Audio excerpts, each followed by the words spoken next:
बड़ी आशाओं के साथ नॉर्थ ईस्ट को देख रहा है।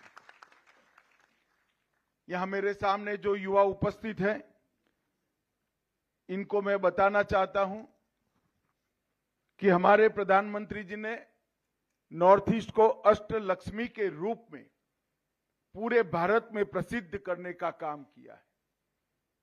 नॉर्थ ईस्ट के ये 8 राज्य भारत को हर तरह से समृद्ध करने के लिए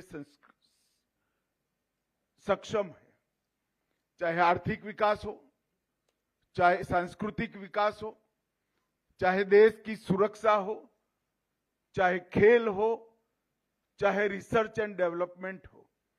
हर जगह नॉर्थ ईस्ट के युवाओं के लिए ढेर सारी अपॉर्चुनिटीज पड़ी हैं और मोदी जी ने वो अपॉर्चुनिटीज को जमीन पर उतारने का काम किया है। इसका बड़े ढंग के साथ आयोजन किया है। टूरिज्म से लेकर टेक्नोलॉजी तक, स्पोर्ट्स से लेकर स्पेस तक, एग्रीकल्चर से लेकर एंटरप्रेन्योरशिप तक और बैंकिंग से लेकर बिजनेस तक, हर क्षेत्र में आज नॉर्थ ईस्ट के लिए अनेक अनेक संभावनाएं, अपॉर्चुनिटी खोलने का काम भारत की सरकार ने किया है। आज मैं नॉर्थ ईस्ट के बच्चों के सामने आया हूं, तब मैं एक बात आपको कहना चाहता हूं। जब मैं मेरी पार्टी का अध्यक्ष था, तब 22 दिन तक नॉर्थ ईस्ट का मैंने बाय रोड दौरा कर कर नॉर्थ ईस्ट की समृद्धि को समझा था। समृद्धि से मेरा मतलब आर्थिक समृद्धि नहीं है। हमारे नॉर्थ ईस्ट के अंदर 220 से ज्यादा अधिक जातीय समूह रहते हैं, 160 से ज्यादा ट्राइब्स रहते हैं, 200 से ज्यादा बोलियां और भाषाएं बोली जाती है, 50 से ज्यादा यूनिक फेस्टिवल्स मनाए जाते हैं और 30 से ज्यादा क्लासिफाइड पारंपरिक नृत्य नॉर्थ ईस्ट के अंदर आज भी जीवंत है। 25 से ज्यादा समग्र विश्व में अलभ्य वाजिंत्र, वाद्य यंत्र नॉर्थ ईस्ट की संस्कृति में समाहित है और 100 से ज्यादा, मैं मणिपुर वालों को इसमें सबसे ज्यादा मार्क देता हूं, 100 से ज्यादा खाने पीने के व्यंजन भी हमारे नॉर्थ ईस्ट के अंदर उपलब्ध हैं। और ये सारी चीजें एक प्रकार से न केवल नॉर्थ ईस्ट के लिए, पूरे भारत के लिए ये बहुत बड़ी समृद्ध विरासत का, एक रिच ट्रेडिशन का बड़ा खजाना है और पूरा भारत ये रिच कल्चरल हेरिटेज पर गर्व करता है। पूरे भारत को ये रिच कल्चरल हेरिटेज पर प्राइड है और मैं इसलिए हमेशा कहता हूं कि नॉर्थ ईस्ट के बगैर भारत अधूरा है और भारत की कला के बगैर नॉर्थ ईस्ट अधूरा है। आज एक प्रकार से 2 राज्य हमारे, अरुणाचल और मिजोरम, दोनों का फाउंडेशन डे है। मिजोरम और अरुणाचल सदियों से हमारे हिस्से रहे, कई सदियों से हमारा हिस्सा रहा, मगर राज्य के रूप में एक अस्तित्व आज ही के दिन आया था। मैंने सुबह ही ट्वीट कर कर दोनों राज्यों के निवासियों को बधाई दी है। आज मैं फिर से इस कार्यक्रम के माध्यम से नॉर्थ ईस्ट के राज्यों को, ये दोनों राज्यों को बहुत बहुत शुभकामनाएं और बधाई देता हूं। ये पूर्वोत्तर एकता उत्सव, इसका थीम एक आवाज एक राष्ट्र है। हमारा देश अनेक भाषाएं, अनेक संस्कृति, अनेक प्रकार के व्यंजन और अनेक प्रकार की वेशभूषा, इससे बना हुआ देश है। दुनिया को इसमें शायद दिक्कत दिखती होगी, मगर मेरा स्पष्ट मानना है कि अनेकता में एकता, ये हमारे देश की विशेषता है, हमारे देश की सबसे बड़ी स्ट्रेंथ है। आज दुनिया में भारत के अलावे कोई ऐसा देश नहीं जिसमें इतनी सारी भाषाएं, इतने सारे कल्चर, इतनी सारी बोलियां और इतने सारे वाद्य इंस्ट्रूमेंट और डांस एक साथ एक देश में एग्जिस्ट करते हों। और जहां तक आपके आयोजक का सवाल है, असम राइफल और north east association social welfare, ये दोनों ने इसका आयोजन कर 5 दिन के इस समारोह का आयोजन कर नॉर्थ ईस्ट की एकता को दिल्ली में प्रस्थापित करने का एक बहुत बड़ा काम किया है। मैं असम राइफल को विशेष कर बहुत बहुत बधाई देना चाहता हूं।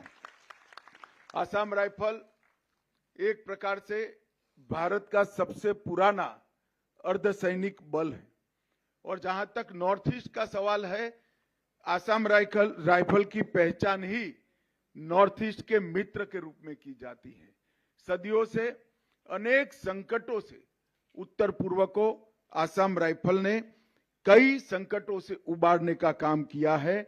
और आज असम राइफल इस कार्यक्रम के माध्यम से उत्तर पूर्व की एकता और उत्तर पूर्व की कल्चरल स्ट्रेंथ को पूरे देश और दुनिया के सामने रखने में सफल हुआ है।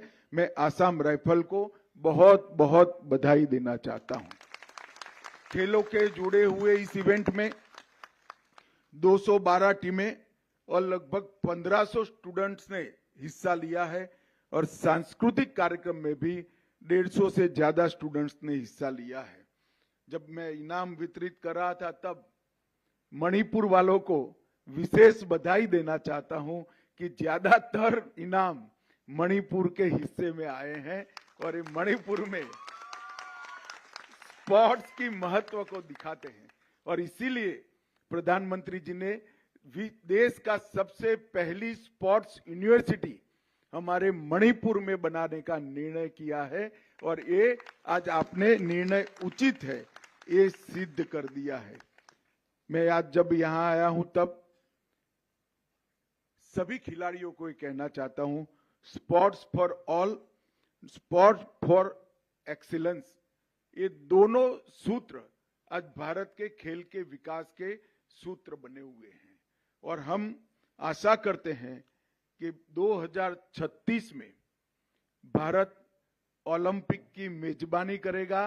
उस वक्त 1 से 10 के टेबल में भारत मेडल के टेबल में 1 से 10वें स्थान पर आ जाएगा। इसका मुझे तो कम से कम पूरा विश्वास है। और उसमें सबसे ज्यादा हिस्सा मेरे नॉर्थ ईस्ट के बच्चों का होगा, इसका भी मुझे विश्वास है। मित्रों, आज जब मैं यहां आया हूं, तब विगत 10 साल में और विशेषकर 5 साल में नॉर्थ ईस्ट की कानून और व्यवस्था की परिस्थिति में बहुत बदलाव हुआ है। हिंसक घटनाओं में 70% की 70% की कमी हुई है। सुरक्षा बलों की मृत्यु में 70% की कमी हुई है। और सिविलियन की डेथ में 85% की कमी हुई है। ये बताता है कि नॉर्थ ईस्ट के अंदर अब धीरे धीरे शांति हो रही है और डेवलपमेंट का, विकास का और सांस्कृतिक विकास का एक नया युग शुरू हो रहा है। केंद्र सरकार ने नॉर्थ ईस्ट के लिए ढेर सारे बजटरी प्रोविजन सैकड़ों की संख्या में बढ़ाए हैं। 3 गुना 4 गुना बजट नॉर्थ ईस्ट के लिए दिया है।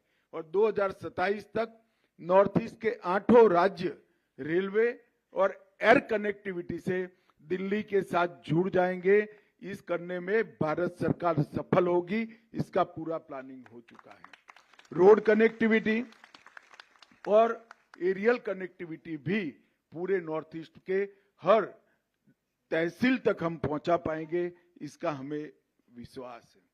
जहां तक उग्रवादी ग्रुपों का सवाल है, 2014 से अब तक 10,500 से ज्यादा हथियारी युवाओं ने सरेंडर किया है, वो मेन स्ट्रीम में आए हैं।